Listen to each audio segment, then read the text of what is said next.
இருமையினால் என ஈன்றான் நான் ஒருவன்தானே பிள்ளை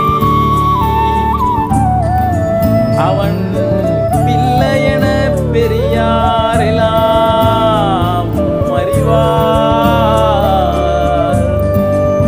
இருமையரு தத்துவர்கள் என்னை அறியீரோ இங்குமது துள்ளெல்லாம் ஏதும் நடவாதே இங்குமதுள்ளெல்லாம் ஏதும் நடவாதே விரைந்து கேள் மகனே உலகெல்லாம் கழிக்க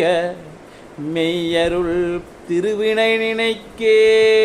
வரைந்து நன்மணம் செய்யதொரு பெருநிலையில் வைத்து வாழ்விக்கின்றோம் அதனால் நிறைந்துளம்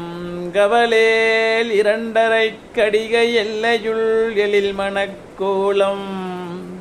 நிறைந்துர புனைதி என்று வாய் மலர்ந்தார் திருந்தச் செய்வொரு தருள் வந்தே